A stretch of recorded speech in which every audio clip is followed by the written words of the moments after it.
Every month, if you know where to look, there's pretty good music to be found, but September, historically speaking, has been one of those months where a lot of music tends to drop, and many of the most highly anticipated albums and most exciting albums of the year drop around this time as well. What's up, y'all? Devon here again for Obligatory, and today we are bringing you 14 new albums of September that we're looking forward to and think could be really special. At number 14 is Playing Robots into Heaven by James Blake. I think if you're a little more familiar with the recent work of James Blake and you become a fan of his alternative R&B sound, someone like me, I would say, is included in that. This upcoming project may throw you for a loop a little bit. This may be an entire album of instrumental or club and dance style tracks. So far with the two singles, Big Hammer and Loading, I mean, we're way light on the vocals. And while there may be a slight chance that that's just a palate cleanser for a record that will be filled out with more alternative R&B tracks in the way we've come to know him recently, it does seem like maybe James Blake is treading into passion project territory. And that's really the second thing that I think sets this apart from a lot of what he's been doing. He is leaning, I think, into the sensibilities of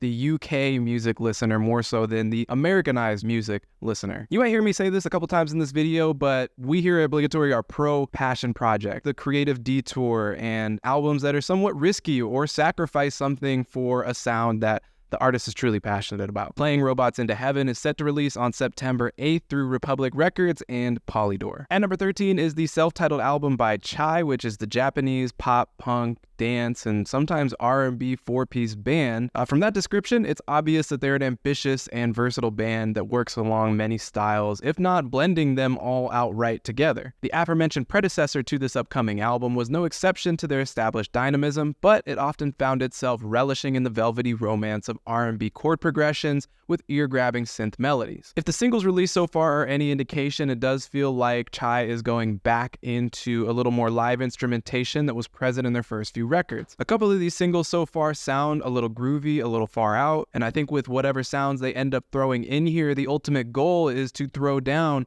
a good time type of an album. Chai is being licensed to Sub Pop via Jidasai Records and is expected to be out on the 22nd of this month, September. At number 12 is Bad News by Blu and Real Bad Man. Blu is, of course, from Blu in Exile, who have released some really great albums like Below the Heavens and Miles, and Real Bad Man is really a brainchild between Stussy's former art director Adam Weissman and illustrator Noah Butkus that functions as a record label and a fashion brand. They've done tapes with Boldy James, Pink Sifu, Cool Keith, Smoke DZA, and now Blu. Now, from what I understand, in a lot of cases, Adam Weissman is also like the composer and the producer of a lot of these albums, doing the beats. But it does seem like Adam and company have been able to work alongside rappers that they love, that they really understand well. With Blu being such a well-worded and multifaceted MC as he is, it's easy to envision the potential in this record. And the first single here already had a really nice surprise with it featuring CL Smooth from the group Pete Rock and CL Smooth, which made all-time historical tracks like They Reminisce Over You. Now, is Bad News going to reset the bar in the Real Bad Man discography moving forward? We will see here very soon, September 1st, and of course, this album is going to be released by Real Bad Man Records. At number 11 is Jorja Smith's Flying or Falling. Jorja Smith, to me, has been one of the contemporary R&B artists that for the longest seems like she could be doing just a little bit more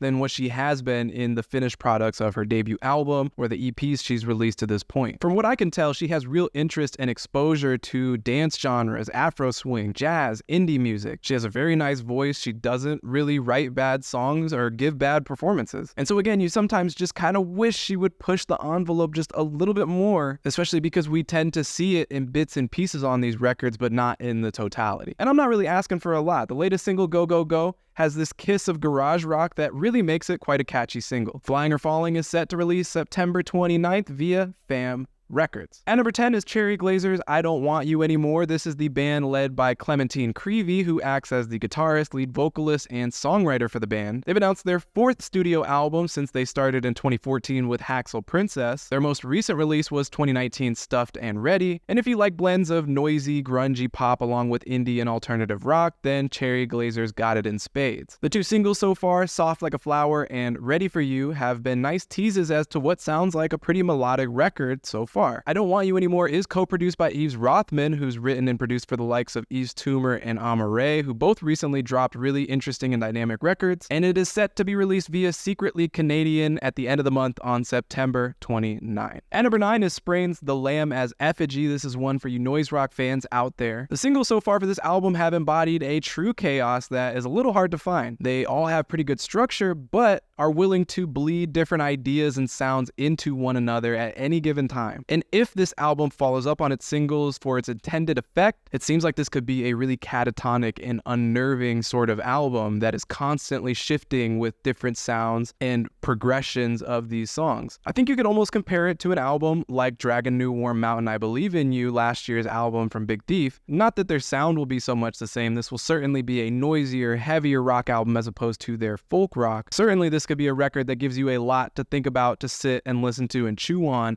as you go through the entirety of the project. This is Sprain's sophomore album, and it will be put out via The Flenser. At number 8 is Slowdive's Everything Is Alive. A 22-year hiatus separated Slowdive's third album from their eventual self-titled fourth album, which was a comeback record in 2017. And now, another 6 years later, has brought us to the door of their fifth album, released in over 32 years as a band. Slowdive was once known as one of the early trailblazers of the shoegaze sound. Along with bands like My Bloody Valentine or Drop 19s, their very syrupy shoegaze and dream pop blends brought them to that contemporary status. Each one of these bands has now made a post-millennial comeback, as Drop 19s is going to release an album this year as well. With dream pop and shoegaze adjacent trends back on the rise in many spaces of music these days, Slowdive appear to be coming back right on schedule yet again, and could potentially deliver one of this year's best albums in both spaces. Everything Is Alive is another one of the September 1 releases. The very first week and very last week of the month seem like they are unbelievably stacked, and this will be the band's second released album under Dead Oceans in the comeback era. At number 7 is Isn't It Now by Animal Collective. More often than not, for the better part of 2 decades now, every year or 2 years has brought us an Animal Collective album. After the COVID-19 pandemic delayed the creation and release of 2022's Time Skiffs, they are returning roughly 18 months later with Isn't It Now. Now, they've released so many albums to this point, and Time Skiffs was a pretty good one. And with a handful of singles out currently, I am definitely getting the vibe, the indication, the Animal Collective is out to subvert some of their own trends with this new album. One of these singles, Defeat, is a 22-minute long song that, for, despite being the same length of a Bob's Burgers episode,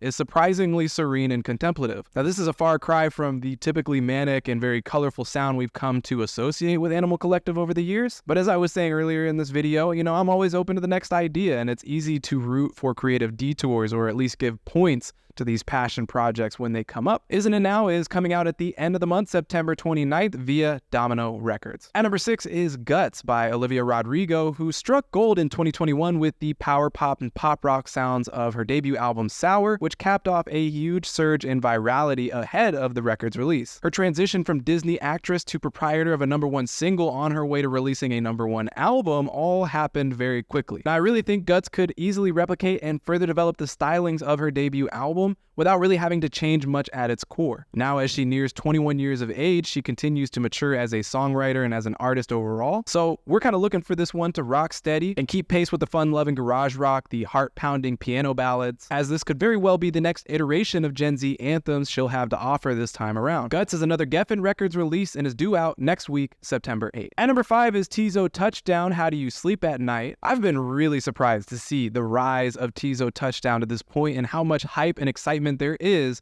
surrounding this debut album, especially given that the last time he released a full-length project, a mixtape, was long before we were really even paying attention to the guy. All this hype has come off of singles, from features on other people's albums, from cosigns, and he was recently featured on the song Run It Up on Tyler, the Creator's Call Me If You Get Lost, and how could we forget his chorus on Modern Jam from Travis Scott's Utopia. Now, this one is really kind of a wild card for me because, again, there are a lot of different styles he likes to work with and play in, and I think this could go one of two ways. We could either be looking at an album that offers so many different and unique ideas and really comes out as one of the most original albums of this year and maybe of recent memory. Or it could be a hodgepodge of sounds in which Teezo sounds like a jack of all trades and not exactly a master of any. But with what Teezo has been willing to do with his singles and his features to this point, and how excited so many people are about this album, it certainly has the upside of an album that could be the best this month, could be one of the best this year, and could be one of the most memorable albums in quite a while. How Do You Sleep at Night is set to come out next week, September 8th, same day as Olivia Rodrigo Rodrigo, released via Not Fit for Society Records, which is also RCA. At number 4 is The Land is Inhospitable and So Are We by Mitski.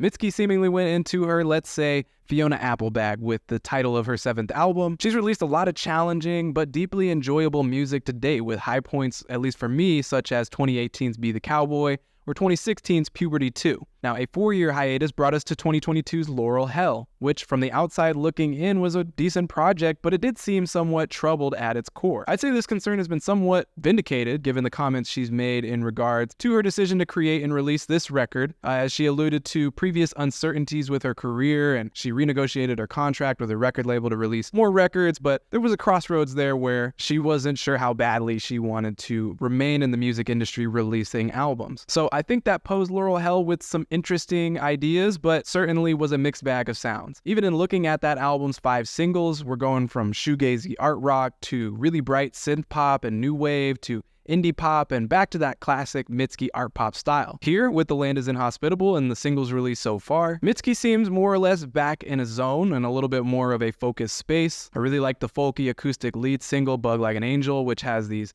chorus sections that come in and really elevate the record. And to me, if you've been a fan of Mitski, this album could be a little bit of a return to form, and certainly seems to be offering another cinematic and pretty thought-provoking record. The Land is Inhospitable and So Are We is coming out mid-September on the 15th, yet again via Dead Oceans. At number 3 is Jeff Rosenstock's Hellmode, which with the singles Like Do You Better, Doubt, and Heal Mode feature a indie rock and power pop sound that we've known to love from Jeff Rosenstock. Rosenstock is quoted as saying, "To me, the album feels like the chaos of being alive right now." With that quote in mind, you may notice that these songs sound especially contemplative and anxious. And you may even notice a leap in the maturity of the songwriting, as well as Jeff's ability to express his mental anguish has been pretty graceful in what we've heard so far. If Hellmode can bring the fun-loving riffs along with the sobering food for thought and the lyrical subtext, this could be a fantastic follow-up to 2020's No Dream and could be one of the best rock albums this month, if not all year. Hellmode is coming out tonight, September 1st, via Polyvinyl. At number 2 is Again by Oneohtrix Point Never, who to many is one of modern music's most important figures. He is an artist with a very wide range of outputs, a lot of sounds that he's into and has experience working in, so it's a bit hard to figure whatever direction he's going to go in when he drops. But when he says to think of his album Garden of Delete as something to compare this one to, it sounds like he's going to dip back into his more post-industrial side. Sparse backdrops giving way to fading electronics, intense buildups of emotion, and a constant sense of unease helping to create something in the delicate balance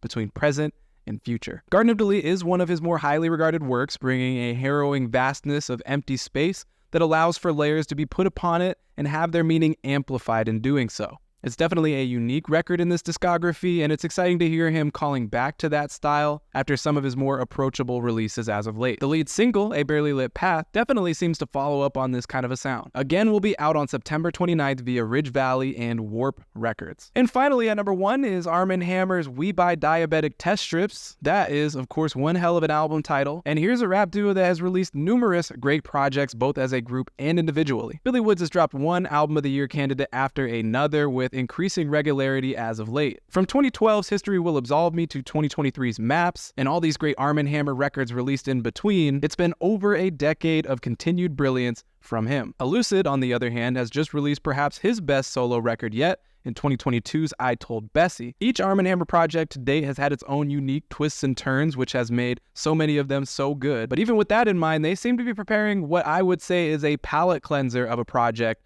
that could very well push the envelope even further this time around. The 2 singles so far have highlighted this, with both having a heavy experimental and industrial edge that will likely separate it from the majority of their combined discographies altogether. Now, with that said, a good handful of guests are woven throughout the record to spice things up, with multiple beats from JPEG Mafia and production from LP, Preservation, Kenny Siegel, and Black Noise, as well as features from Pink Sifu, Jungle Pussy, More Mother, and Pierce Jordan of Soul Glow. I'm really excited about the 3 JPEG Mafia beats we're getting here. One of them is in the single I Woke Up and Asked Siri How I'm Gonna Die. And it's worth noting that JPEG Mafia and Armand Hammer did have kind of a beef previously that has been recently squashed, and now that's kind of why he's showing up here. We Buy Diabetic Test Strips is coming out at the end of the month, September 29th, via Fat Possum. We do have a few bonus projects for you here. One is Spirit of the BEEHIVE's I'm So Lucky EP. This Philly psych and noise pop outfit really impressed the BLIGATORY team in 2021 with entertainment Entertainment Death, which wasn't a perfect record, but it certainly maximized its psychedelic billing and delivered a very altered experience overall. This time they're returning for a quick 4-track EP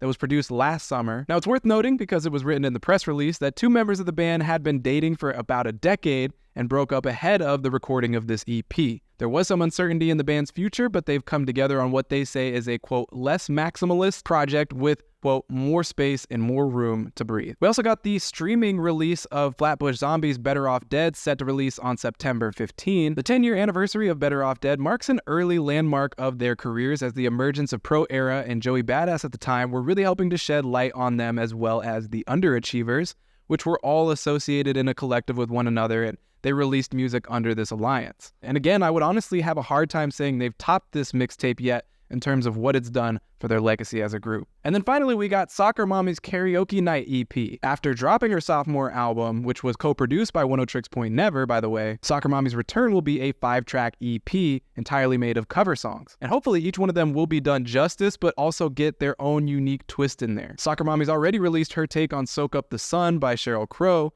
and there will also be covers of Pavement, Slowdive, REM, and Taylor Swift songs in this Karaoke Night EP. Well, that was our pretty long list of new September albums that we think really could be special, really have some potential, definitely ones that you should keep your eyes out for. Now go ahead and take a look at the full list of projects set to come out this September. Like I said, it's going to be a stacked month with a lot to listen to. And let us know what should have made the list and what didn't make the list and what we haven't been paying attention to. Drop that down in the comments section. We always want to know. If you like this list, if you learned about any new music from us, then consider hitting the like button. It is a great way to support the channel and get us seen by more people. But again, that's it for us. Thank you so much for watching to the end of the video. And we have another video coming here very, very soon. So stay tuned for Obligatory, and we'll see you on the next one.